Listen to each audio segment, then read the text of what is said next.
Rolf von Roessing, welcome to the podcast. Thank you. That von. Yes. What does that mean?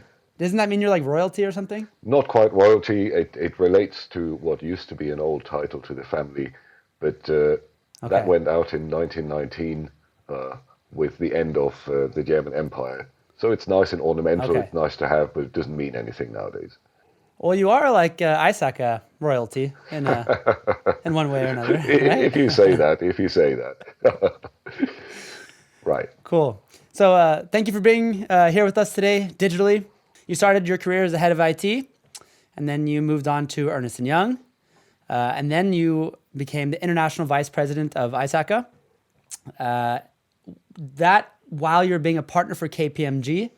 So you were a very busy man during those days, and as you are today. Then you moved on to the vice chair for ISACA Global, and now you are the CEO of FORFA Consulting, which deals with senior level consultancy and advisory projects. Yeah. Royalty, ISACA royalty, summed up. Well, if you're just around for long enough, so everyone else is dead or pensioned off, then I guess that makes you royalty. End of the day. I feel kind of bad. I feel like it's rude to sum up your whole career in that short of time. But don't worry about it. If it was any longer, it'd be like a biography, and that's like another episode for later. It's not about what you've done; it's about what you're about to do. Right. Good one. Good one. And what you're about to do, hopefully, is to walk us through something that I like what you called it. You called it the House of Pain. Upcoming regulations. Yes. Well, that depends who you talk to, though, because it could be the House of Pain for some, but it could be the House of Opportunity for others that are trying to get security budget. So yes, they but could. We can figure that part out later. So would you mind sharing your PowerPoints? I will be happy to. So thanks very much, Robby. Now, to all of you, a very heartfelt and warm welcome to this little podcast around new EU cyber regulations. Some of you may have heard about it, and there are many rumors, but now they're beginning to come into force as we speak at the beginning of the year 2023. So I will take you through what we call the House of Pain or the House of Opportunity, depending on where you sit, and launch that right away. All right. So let's walk through the house from the very beginning and look at an overview of what we have to expect. At the top of the house, for certain reasons, we find that there's something called the EU Cybersecurity Act 2019, and I will go into this, why it is the top of the house rather than the bottom. We will then go through what's known as the Network and Information Security Directive version 1 and the new version 2, through the EU Cyber Resilience Act, the Artificial Intelligence Act, the DORA, the acronym stands for Digital Operational Resilience Act, and I will say a few words, but only very few, on the GDPR, the General Data Protection Regulation, because that's fairly old. It's been around for several years and doesn't need any further detailed discussion. I will, however, relate that back to the other new acts that are coming and what the significance of data protection and privacy is. So let's start right away with NIS and NIS 2. NIS 2 reinforces and updates what used to be known as the Critical Infrastructure Protection Directive or Network and Information Security Directive. Originally, the EU was thinking that they need a common basis across the member states to identify critical infrastructures, to find out what they do, to make definitions around sectors, and then provide some guidance as to what they have to do to actually protect. So with version 2, what we see is that there's a refined definition of what they consider essential and important entities. And that includes how they're classified in 2 annexes. There are annexes 1 and 2 that harmonize what is a critical entity or an important entity with the other acts to achieve a common definition. So for you now, it's probably much easier to decide and understand whether you yourselves in your company belong to critical infrastructure or whether some business partners, customers, or others belong to that category, such that you have to abide indirectly by the rules given by NIS 2. It also establishes union-wide cooperation. So protection across the member states is now harmonized, so all countries are working together. And one of the organizations or committees that have been created is the EU Cyclone Network. that will be introduced to manage wide-ranging incidents that affect critical infrastructures. For the first time, the EU has defined thresholds for entity sizes. So for micro and very small enterprises, some of these rules do not apply. However, for those that are under the new Act, there are much more stringent rules on risk management and criticality ratings. And finally, supervision, enforcement, and sanctions will now be defined in a more detailed manner, meaning the supervisory regime over critical infrastructure entities is now fully defined, not unlike banking supervision or insurance supervision. Quick question there before we move forward. When it comes to sanctions, I've heard that NIS2 kind of puts teeth, kind of like GDPR did. Yeah, it was like it does. A percentage of your income, whatever. It stipulates administrative fines and penalties to the millions, same as GDPR. So I guess the EU is going that way to make sure that anything that they do by way of sanctions is pretty similar and follows a similar pattern. And we've seen with GDPR already that yes, these fines are being imposed, although not always to the maximum, but it is enough to be painful, at least for most sort of companies that are not gigantic big tech. Right. And then last question before we move forward. I mean, the $1 million question for those that were used to NIS before, NIS2, like what does it mean for them now? Like what if you had to boil it down for, okay, we're used to NIS1, now we have NIS2. Like what do they actually have to do to? I think not much more than they've done already. So for those under NIS already, it means that, okay, your risk management is a little more articulate and criticality ratings require a little more careful self-assessment to make sure that you do it the right way. But the basics, the underlying basics are still the same. So for those who are already critical and used to that, it is just a refinement of what was there before. What they could also expect is perhaps that supervisory interest and activity is a little more comprehensive than before.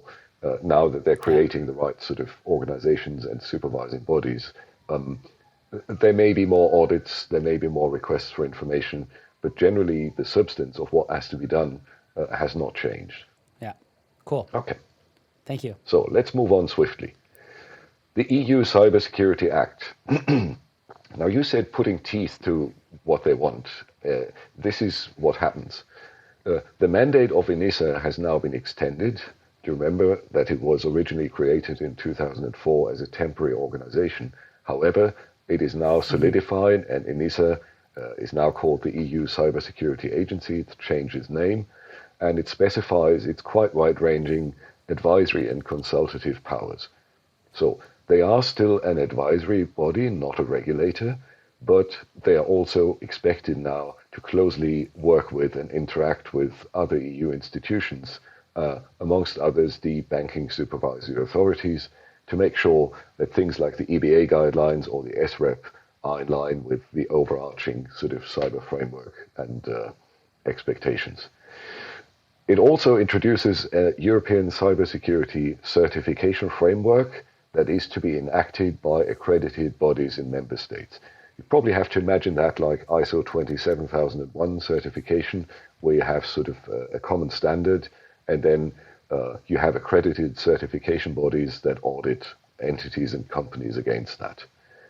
So the Act covers anything that's to do with information and communications technology, products, services, and processes.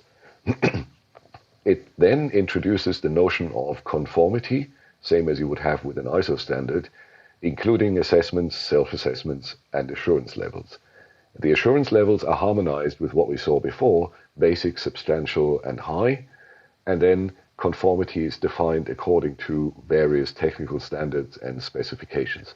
So in the House of Pain, this means that we now have a great body that is advising and harmonizing between all the others, and that is trying to bring all of these ducks in a row to make sure that entities, companies working in the union have an overarching picture of what's happening. You could possibly call this a little bureaucratic. Yes, I would agree with you. In the grand scheme of things, I guess that for larger firms, it does mean a little more administrative effort. On the other hand, it is probably creating a level of certainty saying, well, wherever we go in the union, we're facing the same challenges, but also the same requirements. Yep. Cool. Let's move on. Crystal clear. Cyber Resilience Act. Okay. Now here we go. This is where the teeth come in. So you have to imagine that, on a rainy day in Brussels, you have people sitting there in their offices, they're looking out, it's grey, they don't want to go, not even out for a smoke, but they have 8 hours to spend during the day. So what are they going to do? Well, they're thinking about new rules and regulations because that is their job. So in this sense, someone came up with the idea of harmonizing products with digital elements, which pretty much covers everything. So if you take a smartphone, and let's hold that into the camera if you can see me, that smartphone is full of digital elements. However, if you go a little further, things like car keys, things like little devices that you carry around, gadgets, they're also full of digital elements. So that has created a very, very wide-ranging definition of what comes under this new act. So there are 3 assurance levels: basic, substantial, and high. And you will remember from the previous slide that this is also what the Cybersecurity Act stipulates. And these 3 levels are the core of what you have to do with products in future. Basic says the product must meet basic requirements covering the risk of basic cyber attacks. And once you evaluate these products, you must include a technical documentation review. Is everything there? Is it clear? Is it articulate enough? You can use alternative evaluation methods if they're equivalent to documentation review.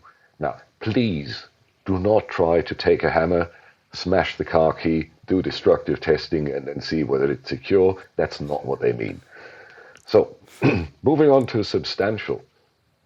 You have to minimize the known cybersecurity risks, not just basic requirements, and you have to cover the risk of incidents and attacks that are carried out by actors with limited skills and resources, whatever that may mean. I have no idea what an attacker with limited skills and resources looks like. You can say, okay, it's a script kiddie, but you could also say anything or anyone short of a nation state has limited skills and resources by definition. So here, you must add appropriate testing of the product and testing evidence on top of reviewing the documentation that comes with it. And alternative evaluation methods are permitted if they're equivalent. Again, appropriate testing is probably more towards the firmware, the hardware, and other things.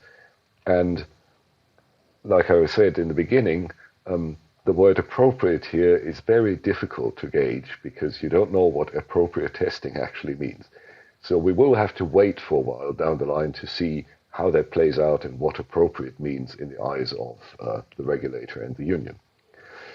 Assurance level high then, which again is a beautiful piece of legalese writing. In order to be high, you have to minimize the risk of state-of-the-art cyber attacks carried out by actors with significant skills and resources. Now, how do you defend against the state-of-the-art cyber attacks when state-of-the-art means that they're doing something that hasn't been done before and is fairly new? Also, if you look at actors with significant skills and resources, again, it begs the question, who are these guys? What's significant? So we have to wait. The interpretation of these things is not going to be that easy. And here, the bar is set really high because it says evaluation must cover the absence of publicly known vulnerabilities, as in there can be no CVEs against this product or its components. It must cover pen testing actively, and it must cover resistance to skilled attackers. So whatever a skilled attacker is, again, so the whole works here indicate that yes, it's well meant, but it will need a lot of interpretive activity to finally determine what these things mean and how you get to a level of substantial or high. Before you move on there, so basically, if just use an example, let's say I make child watches. I make watches, digital watches that are marketed towards children. Yes.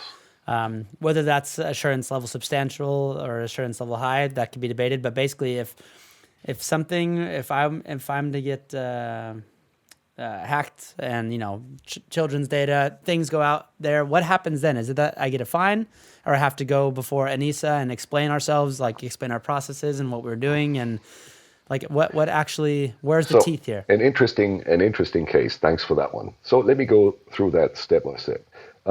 Assume you have a little smartwatch, and that smartwatch synchronizes with all your other devices. So if you do not achieve the same assurance level, or if you will, protection level, that you would have on your desktop device, like the laptop I'm looking at, then there's a risk. Because obviously, if some data that requires the assurance level high, like children's personal information, most definitely, if you have one device that has high and the other device has only basic, if something comes out, if there's a data breach, you're liable under this act as well as under the GDPR. So reporting will have to be done to the requisite authorities on this act, cyber resilience, but also parallel reporting within 72 hours to the competent data protection authority in the member state where it happens, or any other competent authority where a data subject may have a complaint or have an inquiry about it. In both cases, you may face dual fines for the same thing. It is not determined yet whether a GDPR fine that is already given to you will offset the cyber resilience fine, but that is for the courts of law and for the data protection authorities to define in future.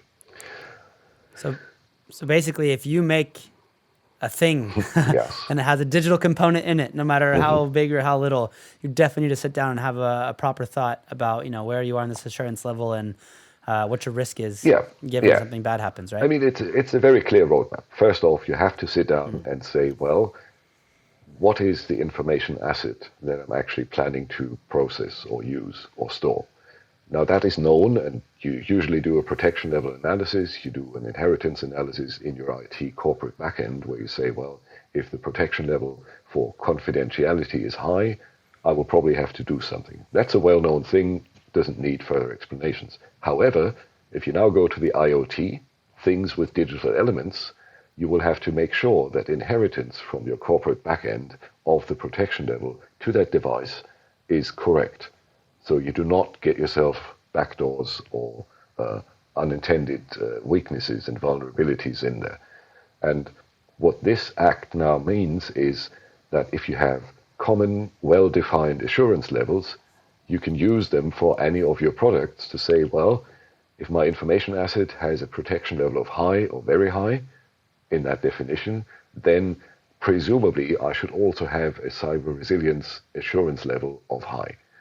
And it only means that you should probably add this act to what you do in your ordinary protection level analysis around your information assets and the devices that you're using them on.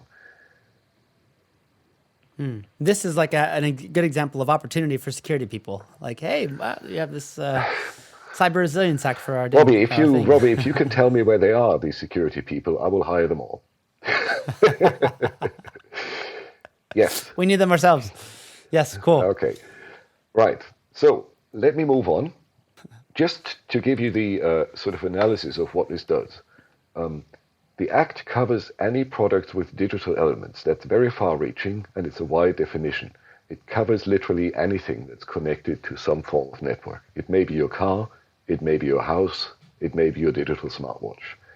So it means any software or hardware product and its remote data processing solutions, including software or hardware components to be placed on the market separately. So even if you just produce components that have some network connectivity, some digital elements, then Article 3.1 says that yes, they fall under the Act. It furthermore distinguishes between critical and highly critical products, and there are increased control requirements as an analogy to the assurance levels. And anyone who wants to put these into the European market will have to face increased documentation requirements. Again, here is bureaucracy, but it's probably unavoidable to have that sort of thing if you want to be reasonably precise. So, importantly, as someone putting products into the union, you must identify and remediate vulnerabilities. So once you have taken note of a vulnerability, you have to address that. It's not enough to say, well, yes, it's out there, but we're not going to do anything about it. Consequently, the old problem in IoT of the firmware upgrades or the software upgrades that are infrequent, that are slow, is going to become more critical. Likewise, if you take smartphones, the problem of the middle layer that is branded by the mobile provider and then the phones are subsidized to be brought into the marketplace, again, the original manufacturer of the device and of the firmware and software will not be able to resort to that sort of defense that says, well, but it wasn't us, it was the mobile provider adding on a layer of branded content that caused the flaw. You will still be liable in the chain of events. So for those who have a product that gets branded by a third party and then put into the market, watch that supply chain because it's going to be a very critical point. Conformity assessments will be required. That costs money and is a fairly cumbersome exercise. Some of you who are old enough may remember the old conformity assessments under ISO 15408, Common Criteria, and others. There is, again, a point to note, mandatory exploit or incident reporting. Something happens to your product, you must report. It is mandatory, it is not discretionary. And active market surveillance, which in itself sounds a little threatening, will be introduced, including significant penalties. So authorities will monitor the markets and they will monitor breaches and incidents. If your product has a flaw, if that gets exploited, even as a proof of concept, you have to prepare a strategy for reporting that and for also tracking and tracing your remediation procedures and report those as well. So for those in finance, this is not new, but for most other sectors, this is a new thing. This is actually really, really, really big. Yes, it is. For everybody that makes things. And I guess it kind of, one negative consequence of this is it kind of raises the bar. It raises the barrier of entry, I guess, into these sort of markets. On the one hand, it does. On the one hand, it does, Robby, because now you have to sort of meet the criteria that are out there. On the other hand, it's a bit like the Schengen Accord for the freedom of movement. Once you've achieved it in one country, you're free to go to all other member states without any further assessments or any additional sort of bureaucratic work. Yeah. So it's pros and cons to this one.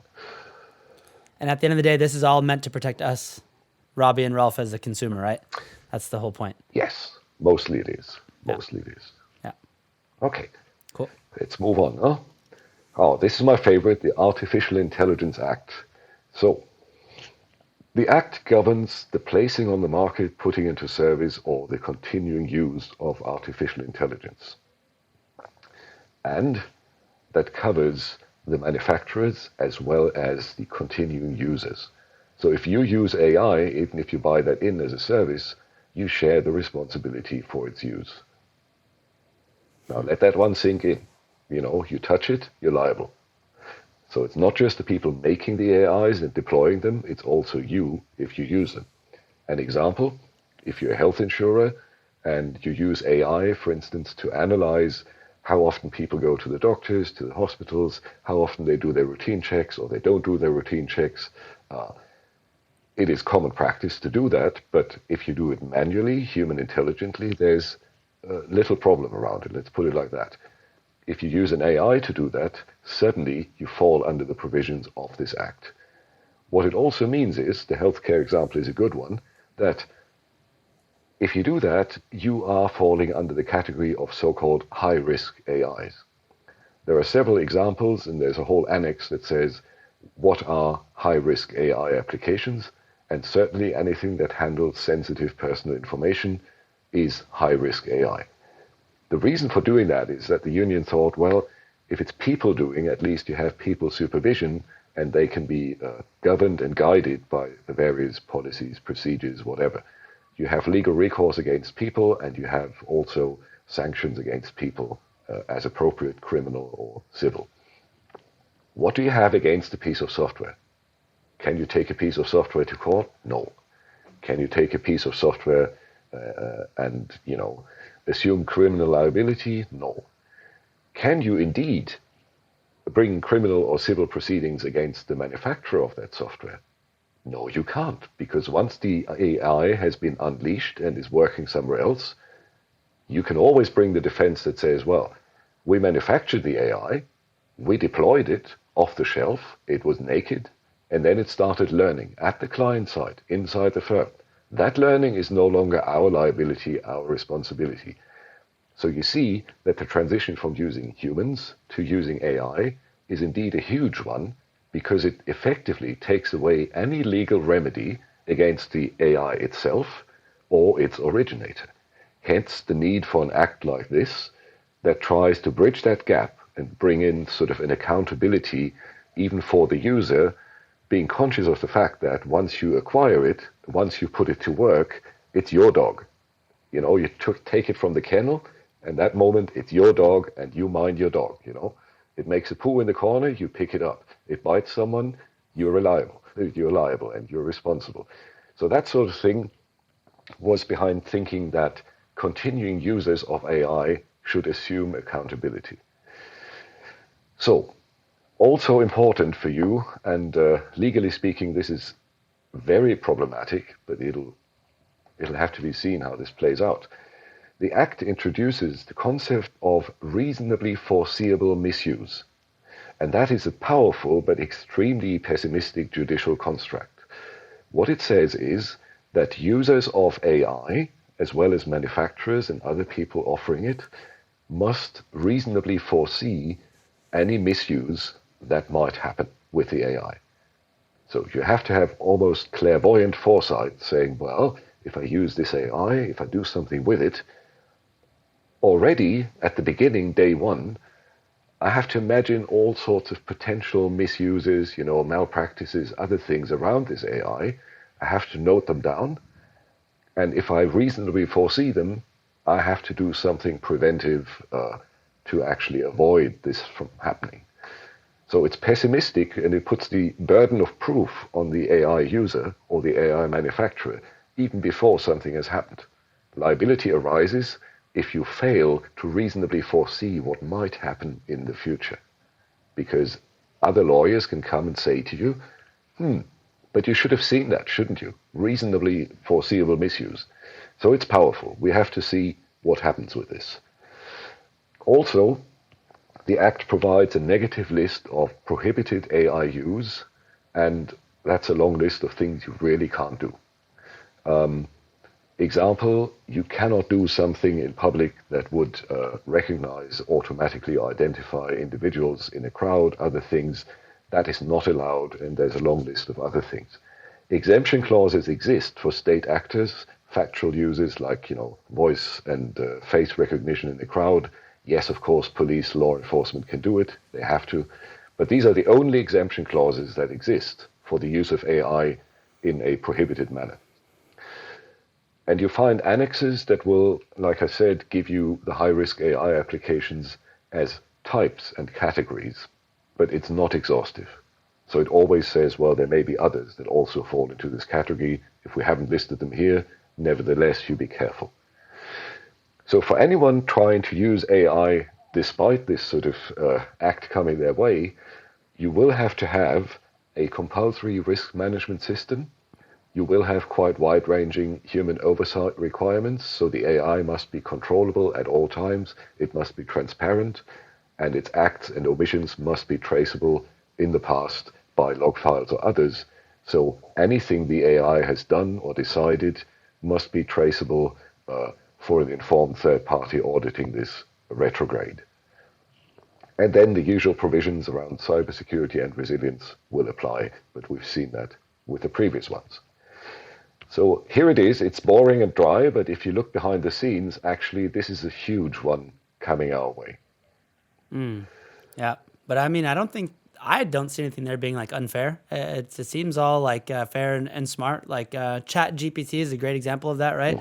How you're not allowed to use that tool I can't ask it things about myself personally. So it's prohibiting the use of its AI against people, because obviously that would be misused for negative reasons. So Sure. They're slowing down the development of Skynet, I guess. Well, which is good. Responsible AI. The Skynet thing. I guess, yeah, well, you could turn yourself into a Robby avatar because you're too lazy to podcast anymore.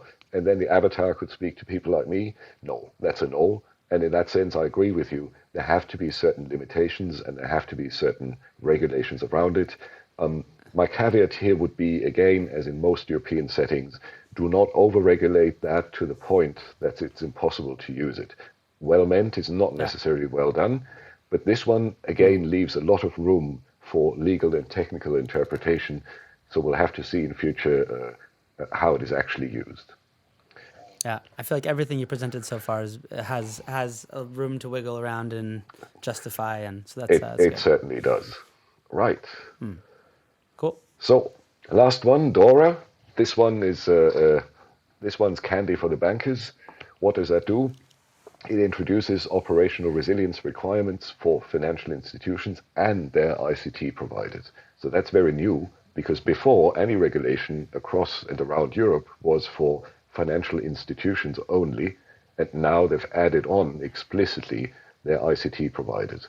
If you remember, third-party providers before were covered under the outsourcing rules. Now they have their own sort of supervisory regime. So we have a wider definition of financial institution. Anything that smells of money is in, basically, and there are only small exemptions for micro enterprises. And this act now mandates the full ITGRC framework plus business continuity and resilience. In a nutshell, it combines what we used to have as different disciplines. We used to have business continuity, IT service continuity, security, risk, and so forth. Now, this is all coming under one umbrella where it says operational resilience includes all of the above and asks you to do a little more. It's not designed badly. However, it will probably initiate a lot of organizational change in financial institutions because they cannot have all these disciplines in this act as silos anymore. There will have to be moved towards, if you will, an integrated critical infrastructure protection function.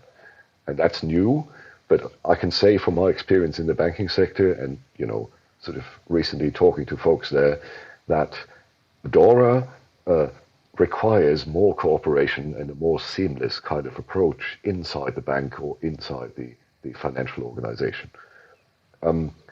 So it tells you about risk management. Again, nothing's new, but it combines it with technology resilience, a full ISO-compatible ISMS, duty to use state-of-the-art technology and processes, which puts a lot of pressure on the IT folks who are under cost pressure but now need to be state-of-the-art.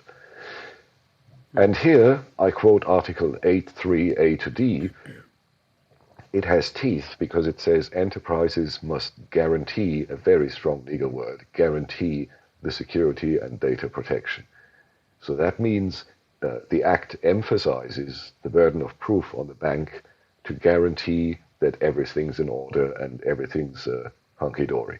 Before, there used to be some wiggle room, but this now closes certain doors, so you really have to do your homework.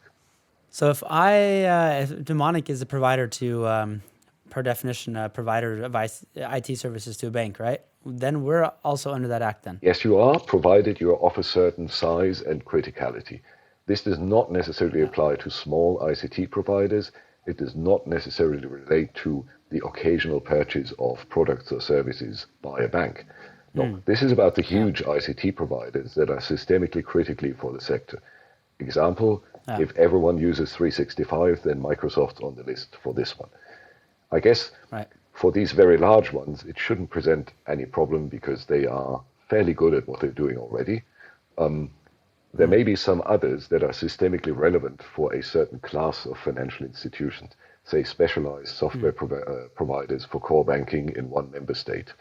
And if that's a favorite product used by the banks there, then that provider may find themselves under the act here because they are systemically relevant for the banking sector in that country. So that may happen. Yeah. Question. Why it kind of seems like DORA is sort of like NIST, but for banking. Is that? It is like NIST for banking because let me jump to the next slide. Thanks very much. Yes, it does follow the 5 NIST phases. It does so verbatim. And it sets high-level requirements, but it doesn't go beyond NIST as such. So if you've done your NIST framework, you are probably okay as a financial institution, with a caveat that guaranteeing the security and the state of the art is obviously something that NIST never asked.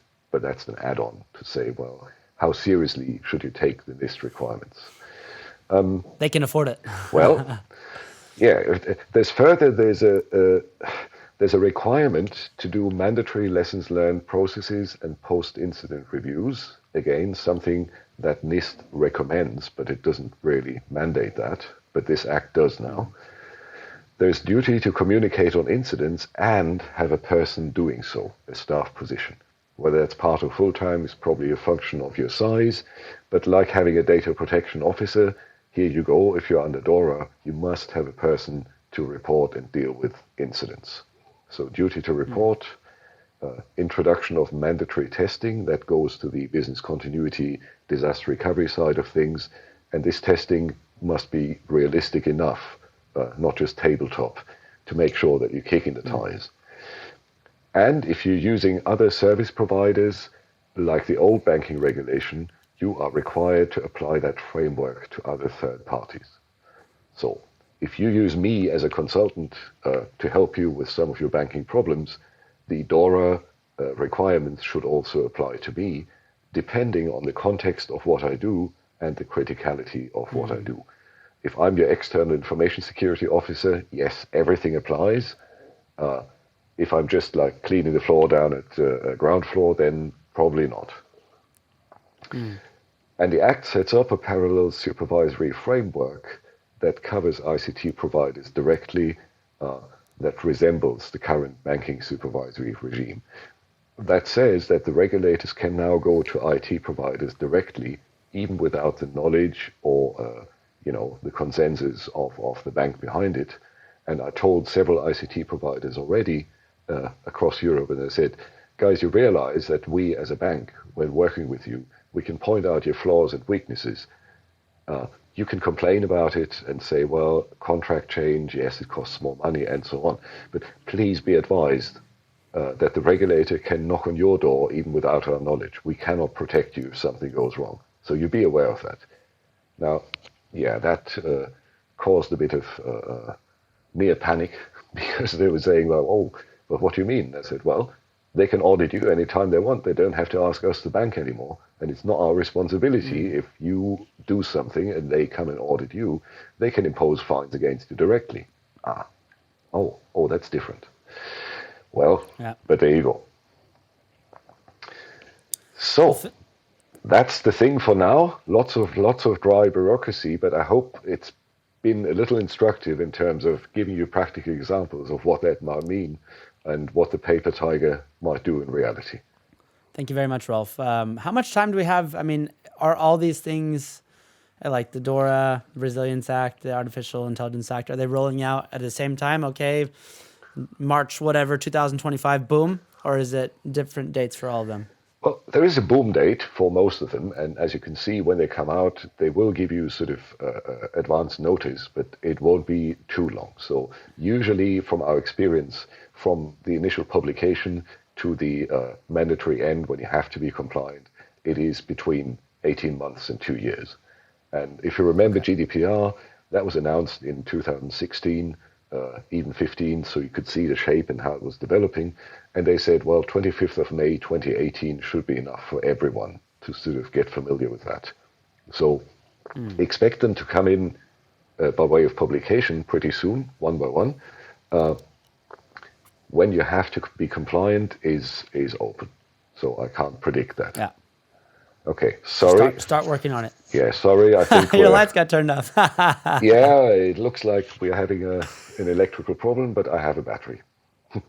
All right. Well, I can see you totally fine. Okay, good. But yeah, just before we round off here, the GDPR actually ended up working out. I mean, I remember when that happened, everybody was freaking out, and I thought it was going to, end the world. But yeah, it seems like there hasn't been too many big fines that people have heard about. As the companies did their work, and it's protected the consumers. It's very annoying with all those cookies things, but yeah, it seems like it worked out. You expect the same with all these? I think so. I mean, GDPR has been halfway a success story, and yes, there have been quite big fines. Remember, that there were GDPR fines about 200 million or more for British Airways and a couple of others. So yes, there are those big fines, but I think by and large we'll get used to this sort of more of a clarification of what is needed than actually new rules that no one was expecting.